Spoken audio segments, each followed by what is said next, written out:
Alright, so this is going to be another movie review. This one's called Class of Nuke High Part 2 Subhumanoid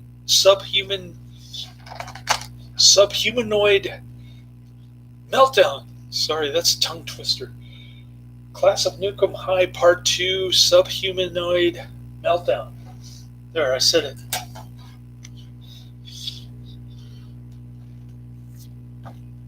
There's the disc. I'm giving it 2 out of 5 stars. I thought it was way worse than the first movie. Did have the campiness effect going on, mainly because a lot of the criticisms that were lobbed at Lloyd Kaufman at the beginning of the movie, the director's cut.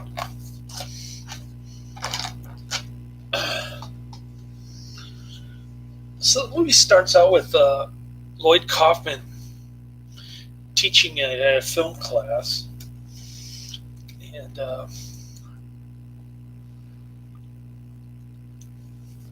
one person is lodging legitimate criticism that it has nothing to do with the original. I don't even think it has anything to do with the movie title, because it says high implying high school, and really it's a community college in this one. But and of course Lloyd Kaufman didn't direct. He selected some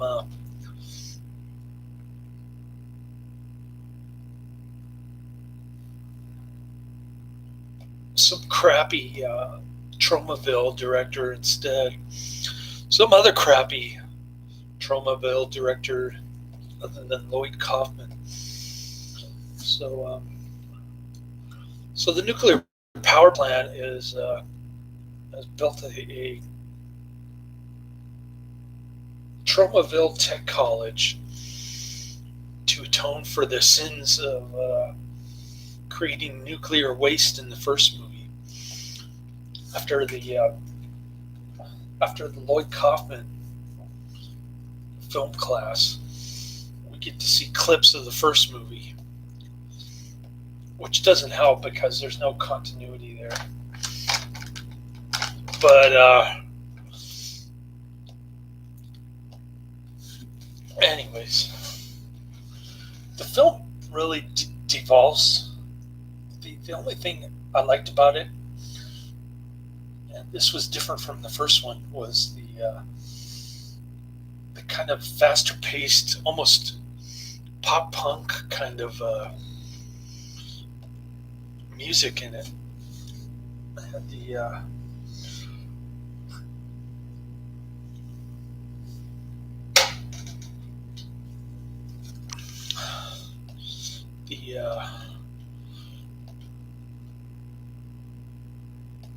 troublemakers in this at the Tromaville Tech College are always dancing to it. It's not half bad.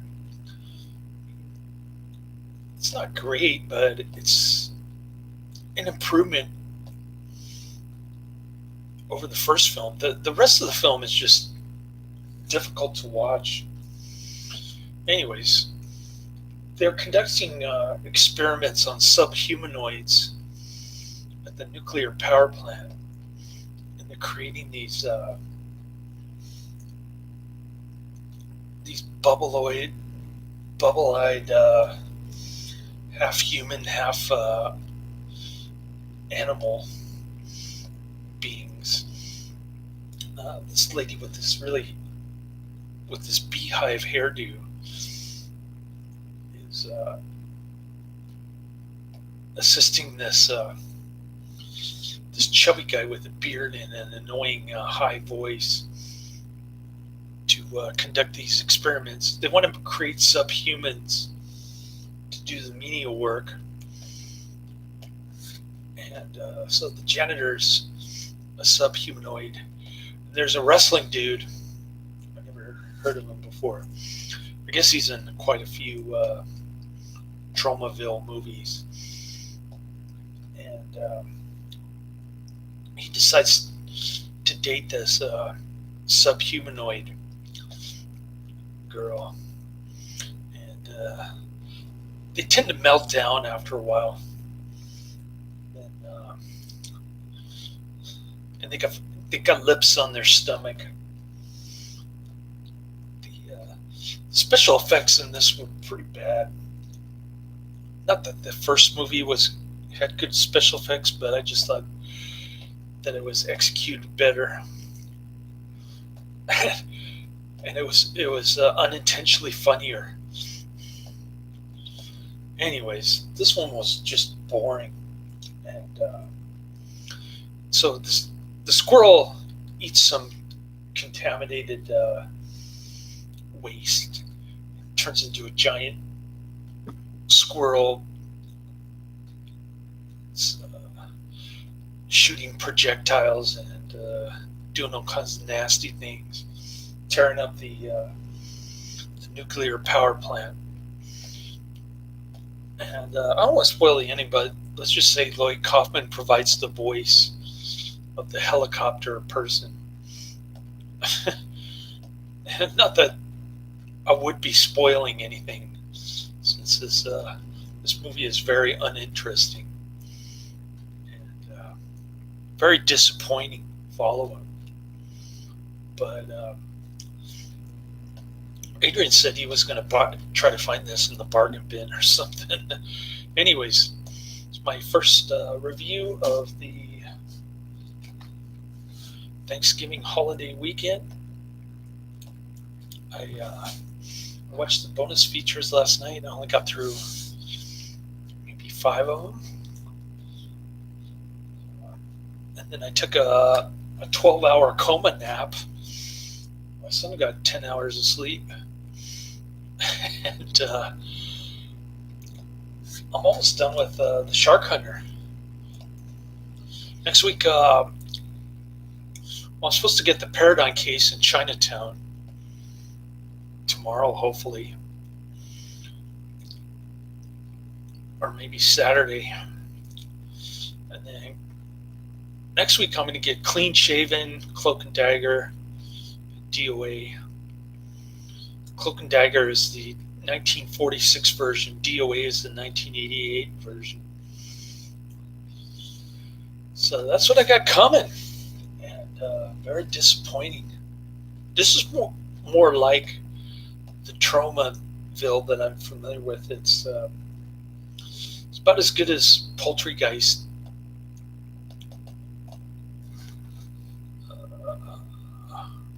Or Rabid Grannies.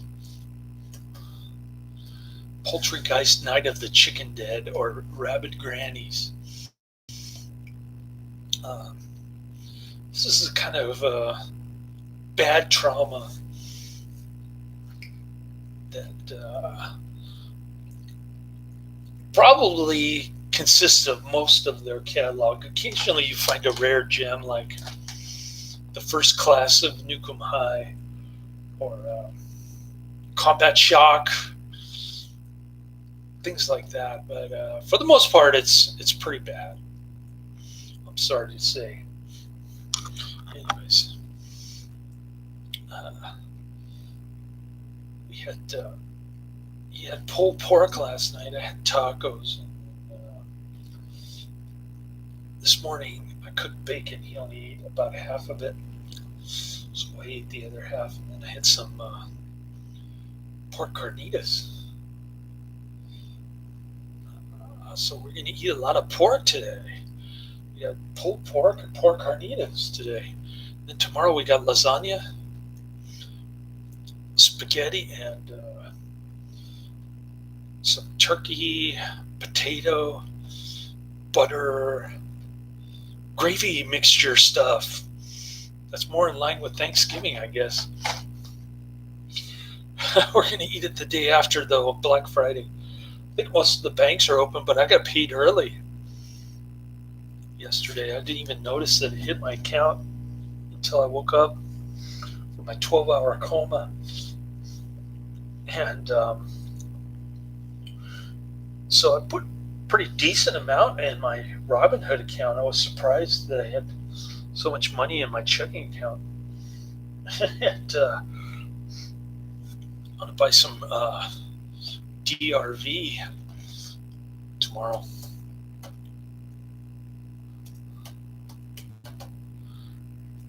It's, direct daily MSCI real estate bear 3 times leverage. It was down about 4% yesterday, but we'll see how it does tomorrow. Maybe I can buy it on the dip. Cool. Well, I heard some bad news about Australia. What's going on in Australia with the? Hell. Oh, here it is. It's literally hell.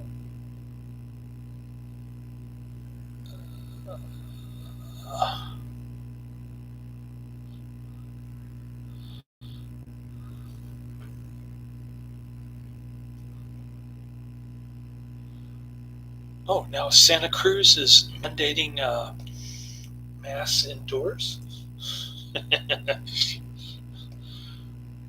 Where's that story that I was looking at? Something about concentration camps and forced vaccinations. You thought I was joking about concentration camps, huh?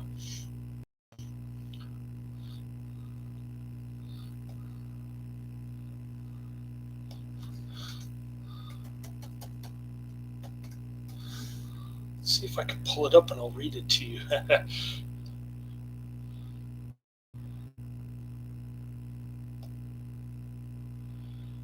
In the name of public safety, Australia descends into a nightmarish Orwellian police state.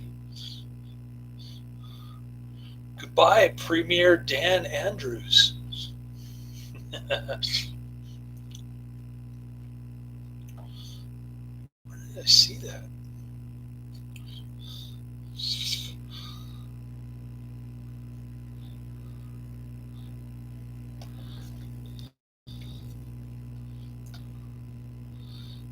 I think in the Northern Territory there were like some Aborigine elder who I've never heard of before was saying that people who either tested positive or they came into contact were being held in concentration camps, and all the children are being forced to vaccinate. Where did I see that?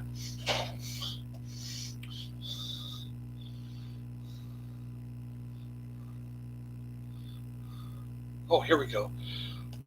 Australian Aboriginal elder claims the Australian military is injecting her people against their will. They're killing us.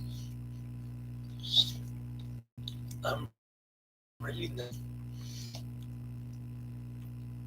WeLoveTrump.com. What kind of a website is WeLoveTrump.com?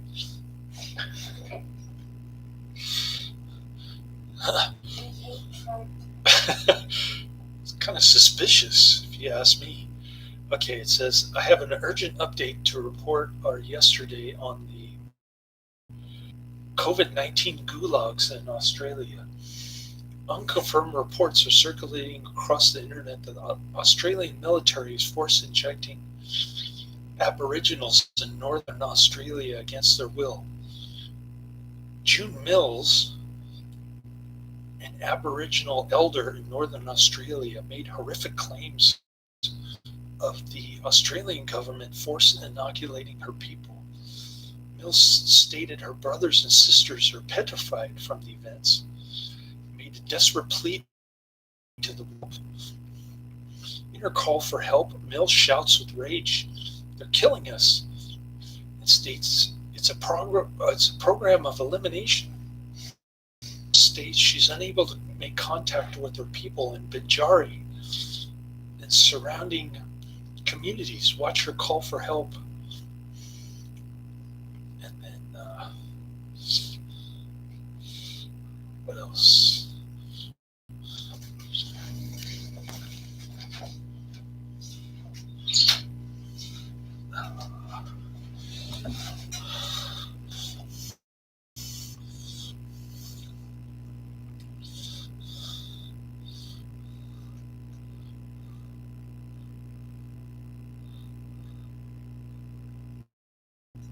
says no one in either community is allowed to leave their homes or their yards. What else? No exercise.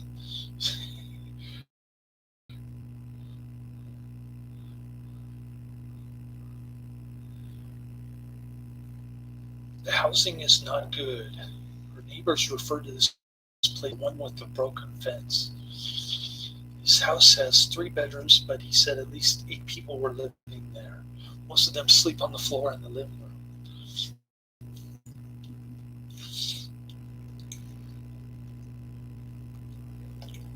Well,